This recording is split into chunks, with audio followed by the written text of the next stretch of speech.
Fala pessoal, tudo bem? Hoje a gente vai falar um pouco sobre análise fundamentalista e valuation. A gente vai responder, na verdade, a seguinte pergunta: por que nem sempre um aumento do pagamento de dividendos de uma empresa é algo positivo para o acionista? Então, quando a gente compra uma ação e a empresa decide pagar dividendos, porque não necessariamente isso deve ser visto como algo positivo?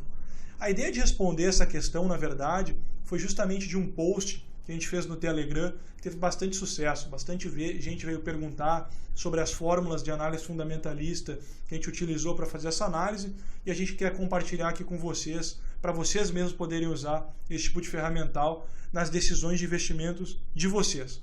Então, se vocês ainda não fazem parte do nosso grupo do Telegram, basta clicar no botão abaixo do vídeo ou no link da descrição do site para fazer parte desse grupo exclusivo. A notícia falava que o Bradesco anunciou um pagamento extra de dividendos da ordem de 8 bilhões. A corretora Safra disse que seria uma boa surpresa, que isso foi positivo, inclusive a ação do banco subiu. A gente mostrou, com base em análise fundamentalista, que não necessariamente essa era a única visão possível, que na verdade isso poderia ser visto com outro tipo de visão e que não necessariamente era algo positivo. Passando então, a gente usou basicamente duas fórmulas que a gente gosta de dizer que são as fórmulas que se usa para prever o retorno futuro potencial de uma ação. Olhando aqui parece bastante complicado, muita matemática. Não, a verdade é que fazer valuation, por mais que vendam por aí e analisar empresas e analisar ações mais especificamente, por mais que vendam por aí, que é uma coisa super difícil, uma super ciência com muita matemática, isso passa bem longe da realidade. A verdade é que com as 4 operações básicas de matemática, somar, subtrair, dividir, multiplicar, já consegue aprender todo o ferramental necessário para se fazer o valuation de uma empresa. Essas duas fórmulas parecem complicadas agora, mas a gente vai ver que passando o vídeo vai ficar cada vez mais fácil e vocês vão entender cada um desses conceitos. Tá? Então vamos passar para explicar cada um desses conceitos que estão presentes nas fórmulas anteriores, no detalhe, para ficar bem mais tranquilo para vocês. Primeiro conceito a ser entendido, que ele vem justamente dessa fórmula de crescimento de lucros, é a questão do ROI. O que é o ROI, então, passando para o outro slide? O ROI nada mais é que uma medida de rentabilidade para o acionista de uma empresa. Ele é a divisão entre o lucro líquido da empresa e o patrimônio líquido, que nada mais é que o capital investido pelos sócios numa empresa.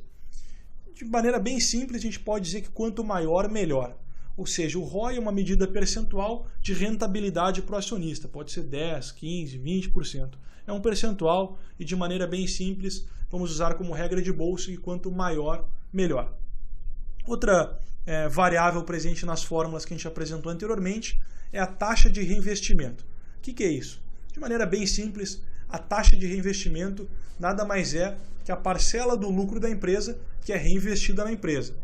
Basicamente, quando a empresa tem um lucro, ela pode decidir entre reinvestir na empresa ou distribuir dividendos. A gente tem uma empresa, por exemplo, com uma taxa de reinvestimento de 40%, significa que se ela lucra 10, 4 são reinvestidos na empresa e 6 são distribuídos para os acionistas via dividendo. Por fim, a outra variável que vai influenciar daí a questão do pagamento de dividendos é uma fórmula bem básica de valuation, que é o chamado preço-lucro.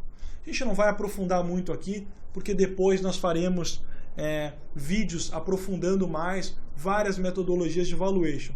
Mas aqui, de maneira bem simples para você entender o que a gente está falando, pense que preço-lucro nada mais é que quantas vezes estamos pagando pelo lucro de uma determinada empresa. Como regra de bolsa, também, quanto menor for esse número, melhor. Por exemplo, uma empresa que está negociando a 10 vezes lucro, significa que estamos pagando um preço de 10 vezes os lucros da empresa. Passando então, a gente volta novamente para as nossas fórmulas aqui. Agora parece bem mais fácil. O ROI a gente já entendeu que é a rentabilidade para o acionista medida percentualmente. e taxa de reinvestimento é aquilo que a empresa reinveste no negócio do seu lucro. Então vamos explicar essa primeira fórmula. Aqui diz que o crescimento de lucro de uma empresa nada mais é que o ROI multiplicado pela taxa de reinvestimento. Na prática, o que isso significa? Pense uma empresa com um ROI de 10% que reinveste 100%. O crescimento de lucro projetado será de 10%. Por quê? Um ROI de 10% vezes 100% dá justamente 10%. Né? Então, o crescimento de lucros depende do ROI e da taxa de reinvestimento. Quanto maior o ROI, maior o crescimento de lucros. Quanto maior a taxa de reinvestimento, também maior o crescimento de lucro. A gente vai analisar depois na tabela aqui abaixo um exemplo prático disso, mas antes vamos falar um pouquinho da segunda fórmula, que é justamente os dividendos. Bom, falando sobre dividendos, a gente tem que analisar duas principais variáveis: lucro sobre preço e taxa de reinvestimento. Você deve estar se perguntando, a gente não havia visto anteriormente que era preço sobre lucro e não lucro sobre preço? Sim, a gente viu preço sobre lucro. Aqui a gente vai usar justamente o inverso do preço sobre lucro. Se for 10 vezes preço-lucro, a gente vai usar 1 sobre 10, ou seja, 10%. A ideia aqui é justamente que essa vai ser a medida de quão caro ou quão barato a gente está pagando pela empresa. E 1 menos a taxa de reinvestimento é justamente para a gente medir quanto do lucro é distribuído para os acionistas via dividendos. Ou seja, o que sobra do que é reinvestido para ser distribuído via proventos. Pode estar parecendo um pouco confuso ainda, mas vamos ver um pouco na prática que vai ficar bem mais claro e bem mais tranquilo. Imagine o seguinte exemplo. A gente tem uma empresa e tem 2 anos, o ano 1 e o ano 2. A empresa ela tem uma taxa de reinvestimento de 50% nos 2 anos. No primeiro ano, ela tem um ROI de 10%. O ROI nada mais é que a rentabilidade sobre o patrimônio líquido. Então, um ROI de 10% sobre um patrimônio líquido de 100 dá justamente um lucro de 10. O que acontece? Como ela tem uma taxa de reinvestimento de 50%, desses 10, somente 5 serão reinvestidos. A gente pode ver isso no patrimônio líquido, que aumenta de 100 para 105. Ou seja, apenas metade do lucro, porque metade foi distribuído, dado essa taxa de reinvestimento de 50%. Beleza, então a gente tem no ano 2 uma empresa com patrimônio líquido de 105, agora a gente aplica o mesmo ROI de 10%, 10% de 105, a gente chega num lucro projetado para o ano 2 de 10,5, ou seja, se a gente divide 10,5 por 10, a gente nota que tem um crescimento de lucro de 5%. Ou seja, eu fiz toda essa conta para te mostrar a validade da primeira fórmula, que diz que o crescimento de lucro nada mais é que o ROI vezes a taxa de reinvestimento. Na prática, a gente podia pegar simplesmente os 10% de ROI, multiplicar pelos 50% da taxa de reinvestimento e dizer, olha, essa empresa, no ano 2, o seu lucro vai crescer 5%. Se o lucro cresce 5%, para o múltiplo preço-lucro da empresa ficar constante, o preço também deve subir 5%. Então, se a gente analisar só o ganho de capital da valorização da ação, nesse caso específico, deveria ser de 5%. Mas calma que a gente vai aprofundar um pouco mais isso mais para frente. Bom, continuando então. Por que eu falo que é tão importante essa fórmula que nos diz qual vai ser o lucro do ano que vem ou dos anos seguintes? E que o ROI é bastante importante porque ele tem uma relação direta com o crescimento de lucro. Porque analisar o lucro é a coisa mais importante quando a gente faz a análise de qualquer ação. Por quê? Porque se a gente sabe para onde vai o lucro, a gente sabe para onde vai o preço. Quanto maior o lucro da empresa, quanto melhor os resultados operacionais da empresa, maior vai ser sua cotação. A lógica disso é justamente a gente pensar no múltiplo preço-lucro. Pense a seguinte empresa. Ela está negociando a, por exemplo, 10 vezes lucro, que já é um patamar relativamente atrativo. Vamos supor que ela tem um preço de 10 e um lucro de 1. Ou seja, 10 dividido por 1, 10 vezes lucro. Se o lucro dela, por acaso, aumenta para 2, agora ela vai estar negociando a 10 dividido por 2, 5 vezes lucro. E qual que é o ajuste? Ela vai ficando cada vez mais barata. Então qual que é o ajuste que é feito pelo mercado? Justamente a cotação sobe para manter esse múltiplo constante, porque senão o lucro vai aumentando, a empresa vai ficando cada vez mais barata e não faz nenhum sentido, porque daqui a pouco você comprando a empresa com o lucro de 1 ano, ela simplesmente paga todo o seu investimento. Então, o aumento de lucro, ele gera um aumento do preço da empresa, como a gente pode ver nos gráficos aqui. A gente tem exemplo, o gráfico não está tão atualizado, é de 2017, mas essa lógica permanece válida independente do período que você pegar. A gente tem aqui, por exemplo, Itaú, o preço evolui conforme o lucro, São Martinho, empresa de açúcar, Grendene Sapatos, Magazine Luiza, que todos falam, pô, uma supervalorização da bolsa, eu preciso encontrar uma ação igual ao Magazine Luiza. O que aconteceu com a Magazine Luiza? Simplesmente um grande turnaround, ou seja, o lucro aumentou um monte, teve uma super melhora operacional, uma empresa que estava mal operacionalmente melhorou muito. O resultado desse crescimento de lucro foi um crescimento explosivo na cotação. Tá, você deve estar pensando, você falou em empresa de açúcar, banco, sapatos, varejo online, mas e commodity? Vamos continuar aqui para analisar, por exemplo, esses gráficos aqui. Petrobras. Petrobras, aquela queda super grande da ação, que chegou a bater quase R$5 lá em 2015 e 2016, foi justamente ao mesmo tempo de uma piora operacional, piora da lucratividade da empresa. Usiminas, empresa de siderurgia, mesma coisa. Vale, mesma coisa. Iven de construção, a lógica é a mesma. Então, de todos os ensinamentos que estamos trazendo aqui hoje nesse vídeo, o mais importante é analisar o lucro de uma empresa, pois é para lá que vai o preço. Analisando para onde vai o lucro de uma ação, você vai conseguir entender para onde vai o preço daquela ação. O lucro para cima, preço para cima. Lucro para baixo, preço para baixo. No longo prazo, isso sempre prevalece. Continuando, então, vamos para as conclusões iniciais. A gente ainda vai para um exemplo prático, que é um bônus de uma análise do Bradesco com finalidade educacional, para a gente botar em prática todos esses conceitos que a gente viu. Então aqui temos as nossas duas fórmulas e temos 3 principais conclusões.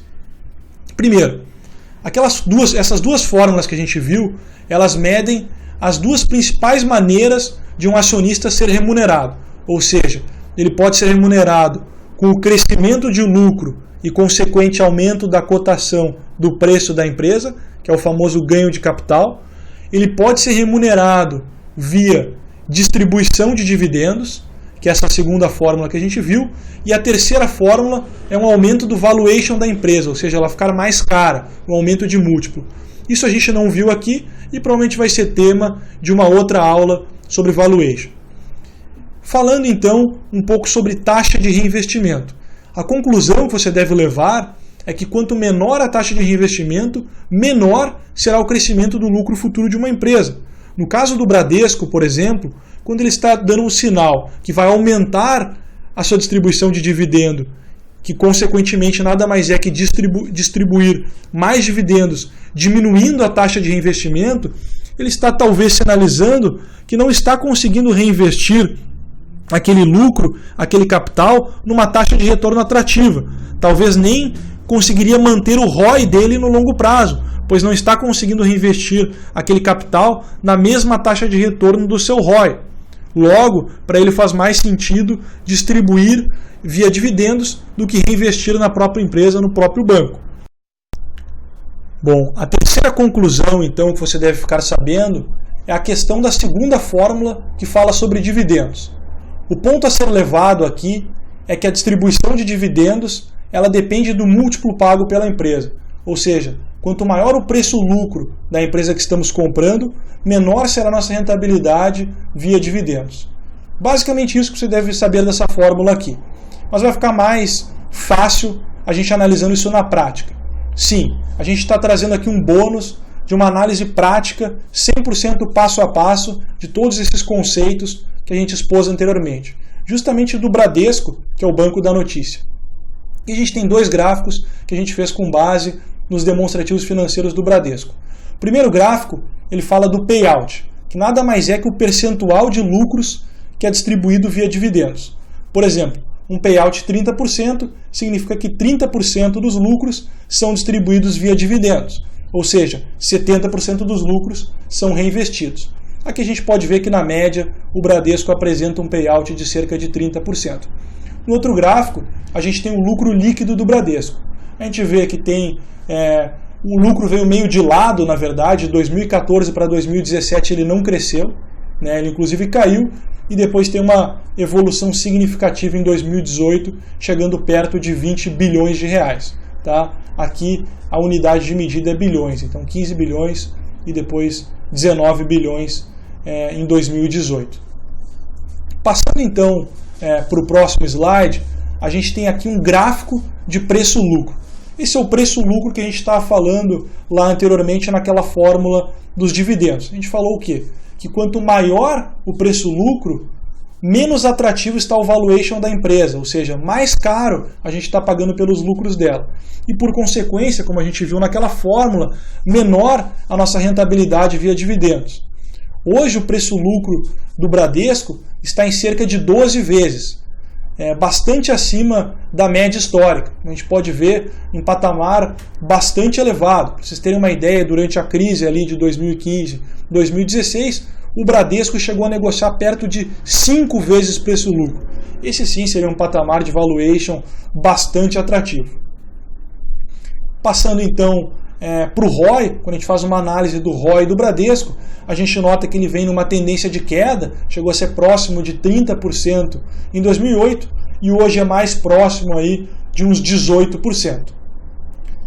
Aqui a gente fez uma série de cenários para a gente analisar todos esses conceitos, botando em prática aqui, no caso do Bradesco, usando justamente as informações que a gente pegou no gráfico passado. Então aqui a gente vai usar como ROI 18%, que é justamente o ROI que ele tem em 2019. A gente vai usar 12 vezes lucro, que é justamente o valuation dele atual aqui em 2019, 12 vezes preço-lucro. E aqui a gente vai usar não os 30%, que é a média do payout, mas 50%, justamente por causa dessa decisão de distribuir dividendos de maneira extraordinária, que pode ser um sinal justamente que o Bradesco vai aumentar a sua taxa de distribuição de dividendos. Então aqui, um payout de 50% significa justamente uma taxa de reinvestimento de 50%. Então, usando aquela nossa primeira fórmula lá de crescimento de lucros, a gente tem que o crescimento de lucros vai ser 9%, porque basta multiplicar um ROI de 18% por uma taxa de reinvestimento de 50%. Isso dá justamente 9%. Tudo bem, essa seria a rentabilidade potencial via valorização da ação, de ganho de capital. Mas vamos analisar aqui então quanto que a empresa pagaria de dividend yield, que é justamente o que o acionista recebe de dividendos. Então a gente pega preço-lucro, que é um múltiplo, que é 12 vezes, a gente faz o inverso disso, que é justamente aquela fórmula lá, o lucro sobre preço, que é 1 dividido por 12, dá esses 8,3%. A gente multiplica 8,3% por 50% e a gente chega num dividendo potencial de cerca de 4,2%. Então o retorno total do Bradesco seria aproximadamente 9% de crescimento de lucro, que resulta em um potencial aumento de preço para manter múltiplo constante de 9%, mais 4,2% de dividendos, resultando num total de 13,2%. Cenário 2, a gente faz o seguinte, a gente mostra um cenário extremo. Caso o Bradesco não encontrasse oportunidade de reinvestir seu capital a altas taxas e decidisse simplesmente distribuir tudo em dividendos. A gente quer mostrar como isso seria prejudicial para o acionista. Então, como a gente tem um ROI de 18% e uma taxa de reinvestimento de 0%, os lucros vão crescer justamente 0%, nada, porque 18% vezes 0% dá zero. Então, tudo seria distribuído via dividendos. Então, a gente pega novamente preço-lucro de 12 vezes, 12 vezes a gente vai pegar o inverso disso, 1 sobre 12 dá 8,3%. Os mesmos 8,3% do exemplo anterior, porque o múltiplo é o mesmo. Mas nesse caso, como ele não está reinvestindo nada, a gente vai multiplicar por 100% os 8,3%. Então o rendimento de dividendos seria 8,3%, que é justamente o retorno total. Então, do cenário 1 para o cenário 2, a gente tem uma queda de rentabilidade para o acionista. No cenário 1, o acionista ganha 13,2% potencialmente. No cenário 2, que a empresa decide distribuir apenas dividendos e não reinvestir nada, o retorno potencial é apenas de 8,3%. A gente vai falar agora, então, do cenário 3, que o objetivo é justamente deixar mais claro aquela segunda fórmula lá que falava sobre dividendos e sobre o múltiplo que a gente pagava para mostrar a importância do valuation na questão da distribuição do dividendo, né? Então, começando aqui, a primeira parte ela é justamente igual ao cenário 1, então a gente tem um ROI de 18%, uma taxa de investimento de 50%, gerando um crescimento de lucros de 9%. A diferença está justamente aqui, nesse 5 aqui. Esse 5 nada mais é que 5 vezes preço-lucro, que é mais ou menos onde o Bradesco bateu o valuation ali em 2015, 2016, como a gente viu naquele gráfico anteriormente. Então aqui, se a gente divide 5, se a gente divide 1 sobre 5, que é o inverso do múltiplo, a gente chega em 20%. Multiplicando pelos 50%, a gente chega num retorno de dividendos aí de 10%. Então aqui seria o maior retorno potencial de todos, porque a empresa teria um crescimento de lucros de 9% e 10% de rentabilidade de dividendos. Que o objetivo aqui foi justamente mostrar que ela é justamente uma função do preço que você está pagando pela empresa, do valuation. Quanto mais baixo o múltiplo, maior será a rentabilidade via dividendos. A gente tem mais um bônus aqui que a gente quer mostrar do valuation dos bancos. Quais são os dois principais indicadores que se usa quando se analisa banco? Preço-valor patrimonial, que também é uma medida de valuation que a gente vai ver posteriormente, provavelmente em outra aula, e o ROI. O ROI a gente já viu o que é. Nada mais é que a rentabilidade para o acionista. Então, quanto maior o ROI, melhor, como a gente viu anteriormente. E aqui, o preço-valor patrimonial nada mais é que uma medida de valuation também. Então aqui a gente não vai aprofundar, mas o que você pode ficar sabendo é que quanto menor o preço-valor patrimonial, mais barato está o banco em questão de valuation. Então aqui a gente tem uma linha clara que demonstra que quanto maior o ROI da empresa, quanto maior o ROI do banco, maior será o seu valor justo via preço-valor patrimonial. Então o objetivo quando a gente está investindo num banco é procurar um banco que tem um preço-valor patrimonial baixo e um ROI alto. Isso seria um banco atrativo, porque ele tem uma rentabilidade alta e um valuation atrativo. Como a gente pode ver aqui, os bancos que estão acima da linha, eles seriam justamente os bancos que estão mais caros, que possuem um ROI proporcionalmente ao preço-valor patrimonial, uma relação de preço, de rentabilidade e de preço que não seria atrativo. Então, segundo esse estudo aqui do Valor Invest, os bancos que seriam atrativos seriam o ABC, que é um banco de pequena capitalização, e o Santander, entre os grandes bancos privados. Para finalizar, então, eu convido a todos vocês a fazerem parte do nosso canal no Telegram. Estamos postando lá gratuitamente para um grupo exclusivo de pessoas conteúdos de bastante qualidade sobre análise fundamentalista e valuation. Basta clicar no botão abaixo do vídeo ou no link de descrição do vídeo. E também convido vocês, estamos disponibilizando de maneira gratuita e inédita essa planilha de valuation que calcula todos esses indicadores que a gente utilizou na prática para analisar o Banco Bradesco e que você vai poder utilizar para qualquer outra empresa. Basta deixar seu e-mail embaixo do vídeo e ter acesso a essa planilha em Excel no mesmo momento.